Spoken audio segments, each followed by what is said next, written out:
Hello students, हम shirts and indices chapter कर रहे हैं जिसकी आज 4th क्लास है। इससे पहले की क्लासेस को देखने के लिए आपको करना होगा कि इसी वीडियो के डिस्क्रिप्शन में मैंने जो लिंक दिया हुआ है प्रीवियस क्लास, उस पर जाकर क्लिक करना होगा। वहाँ से जाकर आप उसे देख सकते हैं। देखो, जैसे क्वेश्चन नंबर 13 को अगर आप देखते हो तो यहाँ से आपको पता लगेगा कि जैसे हम क्वेश्चन नंबर 11 और 12 को सॉल्व कर रहे थे ना, यहाँ पर जो वैल्यू हमें दी जाती थी उसके फैक्टर्स करके, तो आप देख पाओगे कि 5 के मुझे ऐसे फैक्टर्स मिलेंगे ही नहीं। तब मुझे इसको मैनुअली अगर सॉल्व करना पड़े तो मैं इसे कैसे सॉल्व करूँगा। सपोज मैंने इसको लेट कर लिया सबसे पहले x equals to under root 5 plus root 5 plus root 5। ठीक है, इस तरह से ये इन्फिनिटी तक की सीरीज़ है। तो इसको मैं कैसे लिख सकता हूँ, x इक्वल्स टू एक रूट लगेगा 5 प्लस एक्स लिखा जा सकता है, ये मैंने लास्ट में सिखाया था। अब इसमें हम क्या करेंगे, इसको स्क्वायरिंग कर दो। जैसे ही स्क्वायरिंग होगा तो एक्स स्क्वायर इक्वल्स टू हो जाएगा ये 5 प्लस एक्स। दोनों टर्म्स लेफ्ट में ले आओ तो यहाँ से हमें एक इक्वेशन मिल जाएगी जो कि एक क्वाड्रेटिक इक्वेशन है। अब यहाँ पर क्योंकि इसके फैक्टर करना पॉसिबल नहीं होगा, इसलिए मेरे पास एक फॉर्मूला होता है x इक्वल्स टू माइनस के b plus minus under root b square minus 4ac upon 2a, जिसको हम क्वाड्रेटिक फॉर्मूला कहते हैं।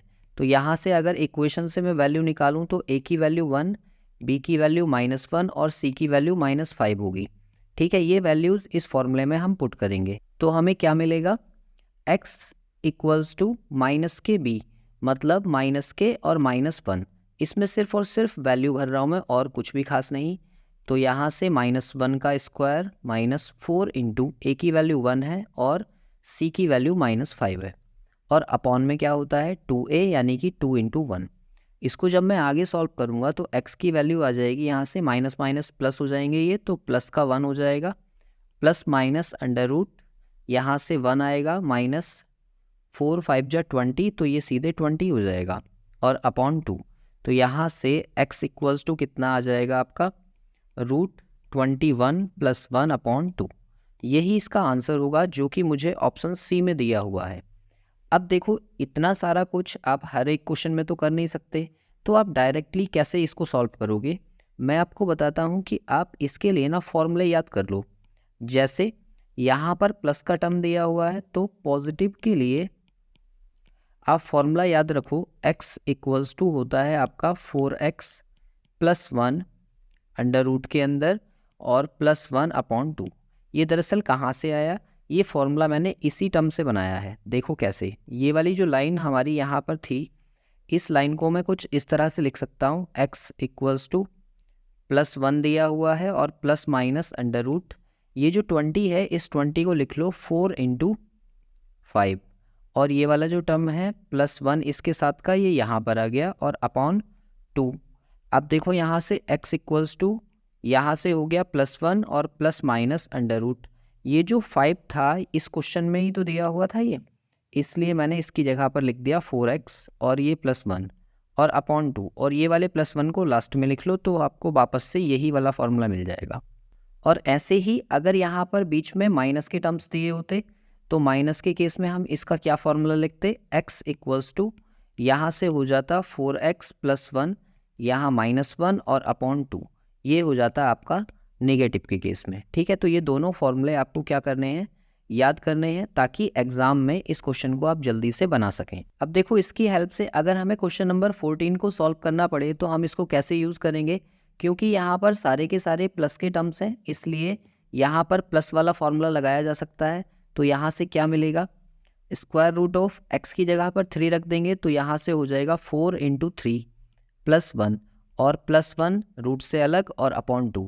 इसको जब आगे सॉल्व करोगे तो ये हो जाएगा 4 3 जा 12 और प्लस 1 13 जो कि रूट के अंदर आएगा, और प्लस 1 अपॉन 2। ऐसा कौन सा ऑप्शन आपको दिख रहा है, ऑप्शन डी, जो कि इसका सही आंसर हो जाएगा। देखिए, इसी के जैसा है क्वेश्चन नंबर 15, लेकिन क्वेश्चन नंबर 15 जो है ना वो मोस्ट बहुत है। क्यों मोस्ट है, इस तरह की जो सीरीज़ होती है ना, देखो इनमें ना अल्टरनेट साइन दिए हुए हैं, पहले प्लस लिखा है फिर माइनस है, फिर प्लस है फिर माइनस होगा इसके आगे, फिर प्लस होगा फिर माइनस होगा, इसी तरीके के साइन ये आते जाएंगे। तो देखो इस क्वेश्चन को आप कैसे करेंगे, इसके लिए भी आपको फॉर्मूला याद रखना पड़ेगा। कि अगर पहला टर्म पॉजिटिव दिया हुआ है, पहले टर्म का मतलब यहाँ पर जो दिया है सबसे पहला साइन जो है अगर वो पॉजिटिव दिया हुआ है तो मैं यहाँ से x की वैल्यू डायरेक्ट निकाल सकता हूँ। किस फॉर्मूले से? 4x माइनस 3 और +1/2। ठीक है, और अगर यहाँ पर पहला साइन होता माइनस का तो माइनस के केस में हम क्या फॉर्मूला लगाते? x इक्वल्स टू, यहाँ पर तो यही रहता 4x माइनस 3 और यहाँ हो जाता -1/2। तो ये दोनों जो फॉर्मूले हैं ना, ये दोनों फॉर्मूले मोस्ट हैं, इनको आप याद करके रखिए कि अगर मुझे कुछ इस तरीके की सीरीज़ मिले जिसमें प्लस माइनस साइन के साथ में क्वेश्चन दिया हुआ है तो उसको हम इन दोनों फॉर्मूलों की हेल्प से आसानी से बना सकते हैं। तो देखो इसकी हेल्प से हम इस क्वेश्चन को कैसे सॉल्व कर सकते हैं। क्योंकि यहाँ पर पहला साइन हमें दिख रहा है पॉजिटिव, इसलिए मैं पहले वाले फॉर्मूले को यहाँ अप्लाई कर सकता हूँ। तो इसके लिए मुझे पता चल रहा है यहाँ से कि x की वैल्यू कितनी रखनी होगी मुझे 5। अब इस फॉर्मूले में जब हम वैल्यू रखेंगे तो क्या आ जाएगा? रूट के अंदर 4 इंटू एक्स की वैल्यू हो गई 5 माइनस 3 और यहाँ से +1/2। इसको आप सॉल्व कर दो तो यहाँ से हो जाएगा ये 20 माइनस के 3 स्क्वायर रूट पे और +1/2। दोनों को माइनस करोगे तो ये 17 बच जाएगा रूट के अंदर और +1/2। यानी कि ये इसका करेक्ट आंसर हो जाएगा। क्योंकि हमें ये ऑप्शन में नहीं दिख रहा है इसलिए हम इसका आंसर क्या लगाएंगे? None of these. आपको जब भी इस तरीके का क्वेश्चन सॉल्व करना हो तो आप इस फॉर्मूले को याद करके रखिए। देखो इसी टाइप पर बेस्ड एक और क्वेश्चन यहाँ दिया हुआ है। इसमें पहला टर्म दिया है m इक्वल्स टू और रूट में दिया है आपको 5 प्लस √5 प्लस √5। तो इसको मैंने अभी आपको करना बताया था कि इसको हम क्या लिख सकते हैं? m² equals to 5 plus m लिख सकते हैं। जहाँ x मान रहे थे वहाँ x लिख रहे थे, यहाँ पर m मान रहे हैं तो m लिखेंगे। और ऐसे ही एक दूसरा टर्म और दिया है n इक्वल्स टू, वो दिया हुआ है 5 माइनस √5 माइनस √5। यहाँ पर नेगेटिव टर्म दिए हुए हैं तो इसको मैं लिख सकता हूँ n equals to √5 minus n और यहाँ से ये हो जाएगा n² equals to 5 minus n। अब देखो यहाँ से दो इक्वेशन है, एक इक्वेशन ये हो गई और दूसरी इक्वेशन ये हो गई। इन दोनों इक्वेशन को माइनस कर दो, इक्वेशन 1 को माइनस कर दो आप इक्वेशन नंबर 2 में। ठीक है, तो यहाँ से मुझे क्या मिलेगा? m² equals to 5 plus m लिखा है और इसी के नीचे n² equals to 5 minus n लिख कर मैं माइनस कर दूँ तो माइनस करने पर देखो क्या मिलेगा? यहाँ से m² माइनस n² हो जाएगा और ये जो 5 वाले टर्म्स हैं ये कैंसिल आउट हो जाएंगे और यहाँ से मिलेगा m प्लस n। ठीक, अब यहाँ जो ये वाला टर्म दिया हुआ है इसमें एक फॉर्मूला लग सकता है a² माइनस b² का, जो कि होता है a प्लस बी और a माइनस बी। ठीक, एक बार प्लस एक बार माइनस, तो इन दोनों टर्म को लिखा जा सकता है m प्लस n और m माइनस n और इक्वल्स टू ये है m प्लस n। क्योंकि हमें पता है प्लस वाला टर्म प्लस वाले टर्म से कट जाएगा तो इधर 1 बचेगा, तो यहाँ से मैं इसको क्या लिख सकता हूँ? m minus n equals to 1 और इस 1 को आप लेफ्ट साइड में ले आओ तो ये बन जाएगा m minus n minus 1 equals to 0। और इस तरीके का कौन सा ऑप्शन हमें दिख रहा है? Option B. तो बी ऑप्शन इस क्वेश्चन का करेक्ट हो जाएगा। तो कई बार जो क्वेश्चन हमें दिया होता है ना वो कुछ इस तरीके से सॉल्व होगा, हमेशा ट्रिक नहीं लगेगी, लेकिन आपको बेसिक मेथड भी आना चाहिए कि क्वेश्चन को किस तरीके से बनाया जा सकता है। इसके बाद देखिए टाइप 2 में किस तरीके के क्वेश्चंस होते हैं। यहाँ एक एक्सप्रेशन आपको दिया हुआ है और आपसे पूछा जाएगा कि इसे सिंप्लीफाई करिए और उससे क्या बनेगा। मैंने यहाँ पर ऑप्शंस नहीं लिखे हैं क्योंकि मुझे ये आपको एक्सप्लेन करना है। देखिए इसको सॉल्व करने के लिए आपको दो फॉर्मूले याद होने चाहिए, जो आपको याद भी होंगे कि a² प्लस 2ab और प्लस b² जो होता है वो a प्लस b का होल स्क्वायर होता है। और ऐसे ही एक दूसरा फॉर्मूला होता है a² माइनस 2ab और plus b² equals to a minus b का होल स्क्वायर होता है। इन दोनों फॉर्मूलों की हेल्प से हमें क्या करना है? ये जो ऊपर बड़ा वाला रूट दिया है ना, इस रूट को हटाने के लिए मुझे ब्रैकेट में स्क्वायर बनाना पड़ेगा ताकि इस स्क्वायर से मैं इस रूट को कट कर दूं और जो ब्रैकेट बचेगा वही मेरा आंसर होगा। तो ऐसा करने के लिए मैं इसे किस तरह से लिख सकता हूं? देखिए इक्वल्स टू, यहाँ पर 12 दिया है तो क्या मैं इस 12 को 7 + 5 लिख सकता हूँ? आप कहेंगे बिल्कुल लिख लीजिए। और यहाँ से ये 2 हो गया और ये जो 35 है इसको मैं लिख सकता हूँ √7 इंटू √5। ऐसा मैंने क्यों किया है अभी आपको समझ आएगा। ये जो 7 है 7 को लिखा जा सकता है √7 का होल स्क्वायर, और ऐसे ही ये जो 5 दिया हुआ है इस 5 को लिखा जा सकता है √5 का होल स्क्वायर, और प्लस यहाँ से आ गया 2√7 इंटू √5 और बड़ा वाला स्क्वायर रूट इन सब के ऊपर है। ठीक है, तो आपको यहाँ से पता चल रहा होगा कि ये a² ये b² और ये 2ab का टर्म बन रहा है। और इस तरीके का फॉर्मूला मैंने अभी पहला वाला लिखा है कि ये क्या होता है a + b का होल स्क्वायर। तो a की जगह यहाँ √7 है मतलब √7 हो गया, और b की जगह पर √5 है तो ये √5 हो गया, और इन दोनों का प्लस करके स्क्वायर कर दें और उसके ऊपर क्या बना है स्क्वायर रूट। तो आप ये जानते हो कि इस वाले स्क्वायर से ये स्क्वायर रूट हट जाएगा, तो फाइनली इसका आंसर क्या हो जाएगा √7 + √5, जो कि इसका सही आंसर है। तो इसको हम डायरेक्टली कैसे कर सकते हैं? देखो, डायरेक्टली करने के लिए ना यहाँ पर आपको 35 दिख रहा है, उस 35 के आपको फैक्टर्स करने होंगे, और वो कैसे फैक्टर्स हों जिनका सम 12 आ जाए। तो मैंने कहा इसको आप 7 इंटू 5 लिख लो, और 7 और 5 का सम जो है वो 12 आ जाएगा, और दोनों पर रूट लगा दो, और दोनों पर रूट लगाकर बीच में प्लस लगा दोगे तो यहाँ से आपका आंसर बन जाएगा।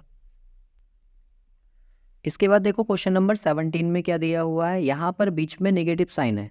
अगर नेगेटिव साइन है तो इसके लिए भी मेरे पास एक फॉर्मूला होता है, a² - 2ab + b² जो होता है वो a - b का होल स्क्वायर होता है। तो कहने का मतलब क्या है, जैसे अभी हमने पीछे a + b का होल स्क्वायर बनाया था, वैसे ही यहाँ पर हम बनाएंगे a - b का होल स्क्वायर। तो इसको क्या लिखा जा सकता है, देखो √10 को मैं लिख सकता हूँ 7 + 3, और माइनस इसको लिखा जा सकता है 2 इंटू √7 इंटू √3। अब देखो आगे इसको जब हम सॉल्व करेंगे तो ये बन जाएगा 7 का होल स्क्वायर रूट के अंदर, और प्लस ऐसे ही 3 का होल स्क्वायर रूट के अंदर, और माइनस यहाँ से बन जाएगा 2 इंटू √7 इंटू √3। तो फाइनली अगर आप इसको देख रहे हैं तो ये बन रहा है a² + b² - 2ab। तो यहाँ से ये जो वैल्यू बन गई आपकी √7 माइनस √3 का होल स्क्वायर बन गया, और क्योंकि इसके ऊपर एक स्क्वायर रूट लगा है तो इस स्क्वायर से ये रूट हट जाएगा।